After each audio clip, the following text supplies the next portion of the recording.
she don't like that you call her the Diddy B word, and she said, "How do you feel now?" See, I ain't never said nothing about call her no Diddy B word. On I might done call her a messy. Yeah, lying making delusional hoe. Well, she ain't no hoe, but you know the delusional. And she getting fat. Yeah, and she putting on that old depressed weight. I wish jail on, so I can't get mad that a motherfucker wish jail on me. Man, say listen, a by me 15 miles faster than what I'm going 80. This come by 100. Man, if I could have got that license plate number and put it in, I wish jail for a split second. I said, man, this bitch ass need to go. I hope they take it. Yeah, and he coming through Grand Prairie. Yeah, but you know, so I wish jail on it. So I can't get mad that this abuse. Yeah, this is abuse. This whole she ain't at the back end of healing. This is in the middle of healing. She ain't even been healed from all this trauma and abuse that she know about. She know about everybody trauma. Who done been. That's too much. That's like a homicide detective. His mind ain't right. You know about all trauma.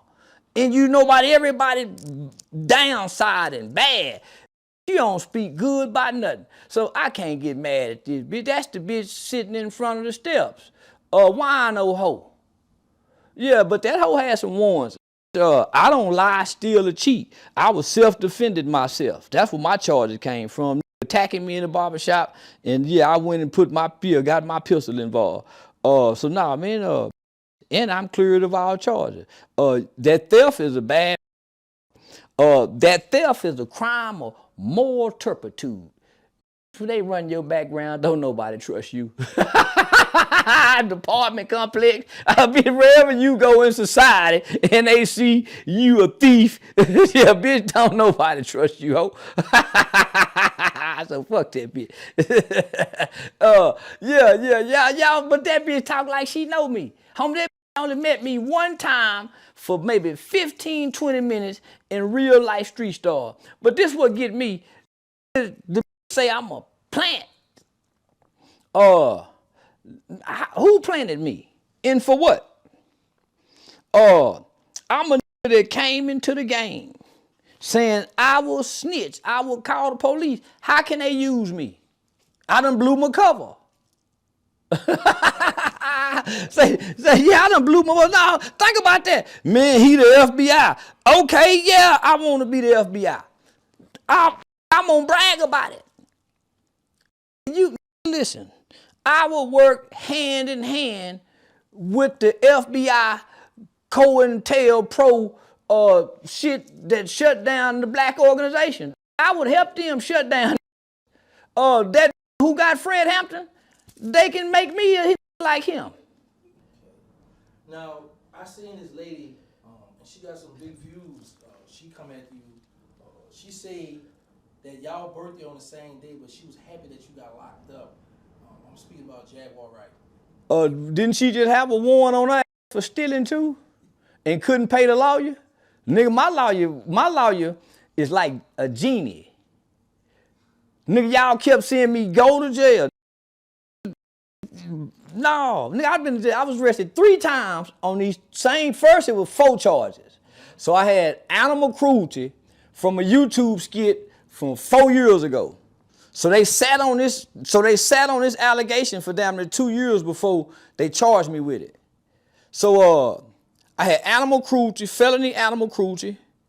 I had aggravated with a deadly weapon, and then I got caught with probably 3 grams of weed at the airport. And nigga, they were more mad about the weed and the animal cruelty than anything. So nigga, they had them charges on my ass. So I was under some strict bond conditions. For one, I got two violent charges. You know what I'm saying? And it's involving a weapon. So I was under some strict bond conditions, as if I was already convicted of a crime. So in my mind, it's hard for me to walk this life as a convicted criminal And I'm innocent until proven guilty. So I couldn't smoke weed. I had to turn in all my guns. They had to be locked away. I couldn't drink alcohol. Nigga, I was under some hell of a, and I was paying some high ass fees every month. So, I was under some shit, homie. But my comfort came in is, homie, I probably pay my lawyer extra. I know what he say he want, but nigga, I'm gonna give him more than what he want. Right. Okay. You see what I'm saying? Yeah, I'm gonna pay my lawyer more than what he asked for, homie. Not only do I pay my lawyer, I tip the secretary. Cause she really running the firm. She the one talking to the courts, the court clerk, she got the relationship. So I'm giving her 5, I'm giving him 2. And shit, so I got that from the old man. So I pay the secretary, I pay the lawyer, and so the first 4 months, 5 months, I was beating them with the Certos. But I went to that weed convention in Vegas, bumped into me, finesse 2 times, did a drop with him with that weed, and then me and my Asian friend, she used to do the bookings for Vlad TV. Me and her had that Mike Tyson weed thing where you turn that bitch, and nigga, I done went viral on TikTok smoking this motherfucker. I'm talking about full of weed smoke. Shit, nigga. And yeah, nigga. So when I get back, so before I would go pee, I would go to the IV replenishing clinic to get all the nutrients and pumped in my body. So when I pee, I got all that shit in there. Your calcium, your creatine, everything you need. So it would dilute the test. So they couldn't, so what they would hit me with is, hey man, you was diluted last month. So they double back me. And so that was like in July last summer. So I quietly get locked up in August. Don't nobody know. Because wasn't none of them messy gossiping in the holding tank. So they doubled my bond. But so I had really I had a good reason to smoke. I had a good reason to smoke. PTSD. So I get out like in August within like 12 hours. So I went and seen a doctor. And most people don't know this. They think it's a phallus, that is not true. But Texas have medical marijuana. They have a database. They have Texas medical marijuana doctors. So I went and seen a doctor that referred me to a Texas medical marijuana doctor, saw a psychiatrist, and they gave me a prescription to smoke medicinal marijuana. I got a card. I'm in the Texas Department of Public Safety's database. So if I ever get pulled over by the police, I'm carded, right? And so I was under the impression that this is no different than me going and the doctors prescribed me a hydrocodone or a Xanax or something. So nigga, I went back to smoking and took that shit in. That motherfucking bond probation officer, he pushed that shit back to me and told me the judge not gonna take this. I'm saying, what you mean? This is a prescription. Judge not gonna take it. So he didn't want to make no copies of that shit or nothing. So nigga, I hurry up and went to my lawyer. And my lawyer said, the secretary said, I don't think this is gonna fly, Charleston. I said, man, in my mind, the doctor said, man, yeah. So shit, nigga, they locked my, so that first one, they doubled my bond from 45,000 to 90,000. They said, fuck that medical marijuana card. The judge said, the nigga think he slick. Had this been his first dirty UA, I probably could take it, but this is second. I don't know what I want to do with him. So I done went to court on a Thursday, and nigga, this motherfucker judge and said he don't know what he want to do with me. I screwed up. Say the lawyer come over because they got me over in the jewelry box, cuffed up. That motherfucker say he don't know what he want to do with me.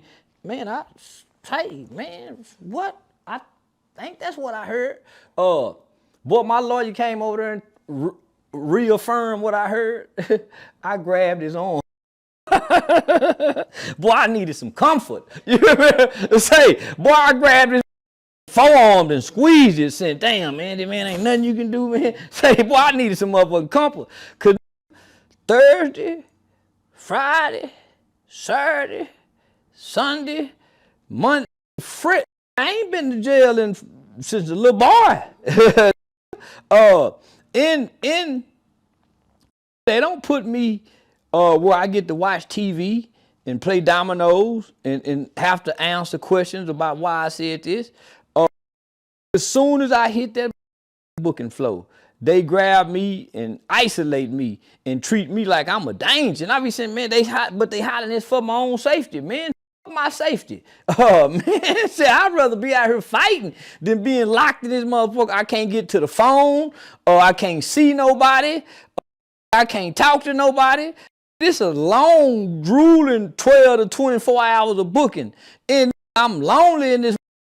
And they acting like I done something wrong. I'm trying to talk to the guard. Hey, man, can I just use the phone? So, whatever high-ranking jailer at Terrance County Jail will not let me go in population. And they take me and put me in Lon Evans, 24-hour lockdown, the door don't open.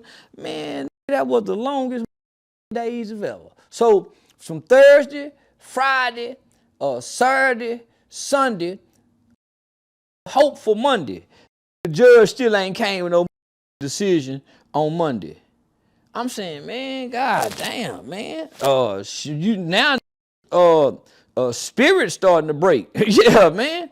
Cause I'm saying, man, this motherfucker keep me to a trial date or whatever. But I'm saying, man, over some weed and I got a doctor's prescription. They just wanted to teach me a lesson. So when I got out that time, everybody had been posting these charges like they were some new charges. Probably days after I got out, the prosecutor dropped the animal cruelty charge. But I lost a lot of money because of that animal cruelty shit. A lot of clubs, a lot of white, especially in white club, nigga, they canceled my comedy show because they thought, yeah, man, nigga out here mistreating animals. Yeah.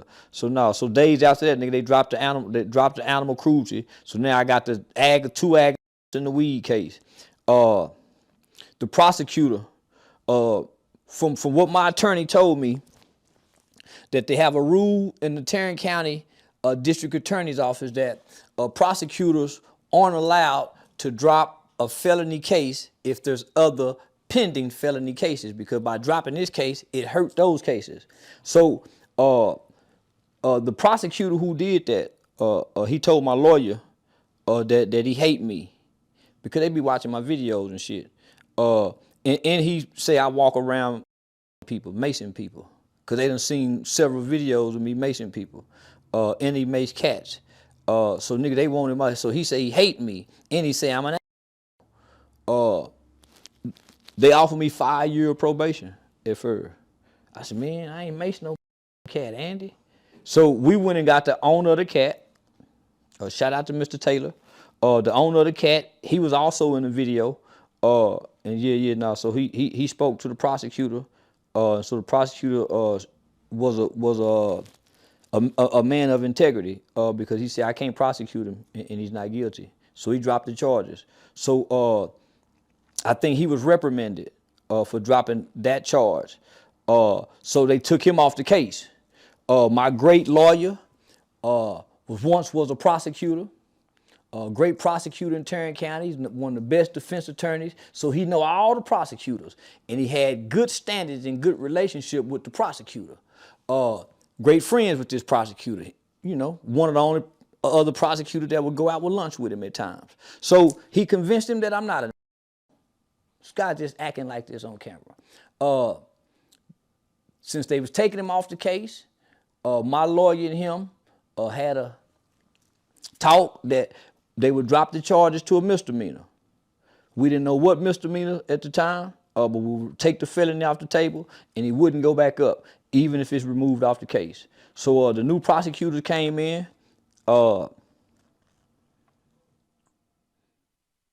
And they dropped it to unlawfully carrying a weapon and dismissed the weed. Shout out to Andy Platt, Andy Platt.